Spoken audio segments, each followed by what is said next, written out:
Mari kita sampai kepada poin yang ke-17. Apakah kita orang yang bertanggung jawab?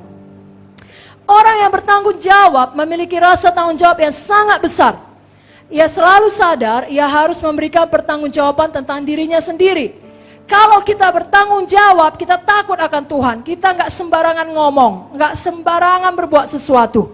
Saudara mengerti hidup saudara meninggalkan kesan atas orang-orang di sekitar saudara, yang akan mempengaruhi mereka untuk kekekalan. Seorang yang bertanggung jawab dapat dipercaya bukan hanya di gereja, tapi juga di rumah. Kalau dia masih bekerja di tempat pekerjaannya, janji-janjinya dapat dipercaya. Matius 5:37, ya katakan ya, tidak katakan tidak, lebih daripada itu berasal daripada si jahat. Kalau dia membuat komitmen, dia jalani dengan setia, berpegang pada sumpah walaupun rugi. Tapi orang yang tidak bertanggung jawab selalu punya alasan. Dia akan berkata, bukan tugasku itu, bukan tanggung jawabku itu, aku tidak mau menanggung hal ini. Atau kalau tidak beres pekerjaannya, katakanlah dia mempunyai pelayanan PMC atau pelayanan pemusik atau pelayanan multimedia, lalu terjadi kerusakan alat atau tidak baik penyiaran dan lain sebagainya, dia tidak mau bertanggung jawab. Dia akan mengatakan, aku tidak pernah diajari seperti itu. Tidak ada yang mengatakan aku harus menyiapkan mic sebelum menyanyi. Tidak ada yang mengatakan aku harus memeriksanya, memastikannya. Dia tidak mau bertanggung jawab. Dia akan mengatakan, aku tidak suka ini, aku keluar. Tekanan kualami terlalu besar dalam pelayanan, aku tinggalkan. Aku akan tetap melayani juga dalam porsi yang aku mau.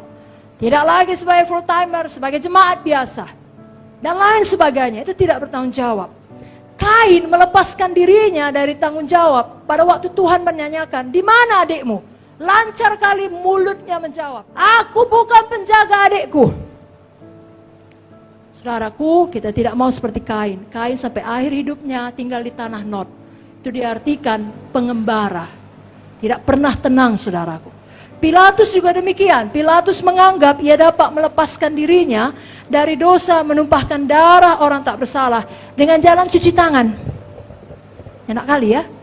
Dalam Matius 27 ayat 24, ketika Pilatus melihat segala usaha akan sia-sia, malah sudah timbul kekacauan, diambilnya air dan membasuh tangannya di hadapan orang baik dan berkata, aku tidak bersalah terhadap darah orang ini, itu urusan kamu sendiri.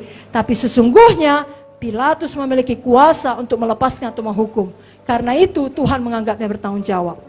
Dalam Yohanes 19 ayat 10 dikatakan, kata Pilatus kepadanya, tidakkah kau mau bicara dengan aku? Tidakkah kau tahu aku berkuasa membebaskan engkau?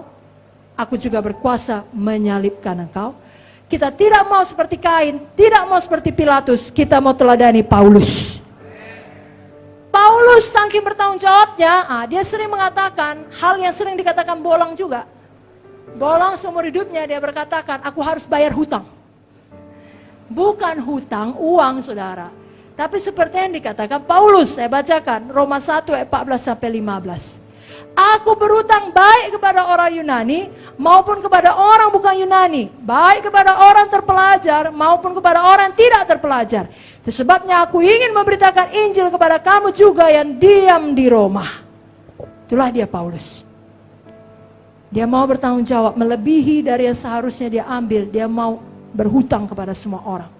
Dalam 1 Korintus 9 ayat 22 dikatakan, bagi orang yang lemah, aku seperti orang lemah, supaya aku dapat menyelamatkan mereka yang lemah. Bagi semua orang, aku menjadi segala-galanya, supaya aku sedapat mungkin memenangkan beberapa orang dari antara mereka. Jadi Paulus ini dikesampingkannya kenyamanannya, dikesampingkannya kepentingannya sendiri. Dia mau bertanggung jawab untuk menyelamatkan sebanyak-banyaknya orang. Saudara yang sudah diberkati Tuhan, yang sudah punya gedung gereja yang baik, penghidupan yang baik, suami istri anak yang baik, rumah yang baik, mobil yang baik, tolong jangan hidup nyaman sampai tua. Saudara harus seperti Paulus dan berkata, aku rela menjadi segala-galanya supaya aku dapat menyelamatkan lebih banyak orang. Amin, saudaraku. Karena satu jiwa pun satu tambah satu saja, itu lebih berharga dari seluruh dunia. Paulus dapat berkata demikian dan berbuat demikian karena ia senantiasa memiliki kehidupan Yesus di dalamnya. Kemanapun dia pergi, dia bawa Zoe di dalamnya. Saya bacakan 2 Korintus 4 ayat 10-11. Kami senantiasa membawa kematian Yesus dalam tubuh kami, supaya kehidupan Yesus juga menjadi nyata dalam tubuh kami.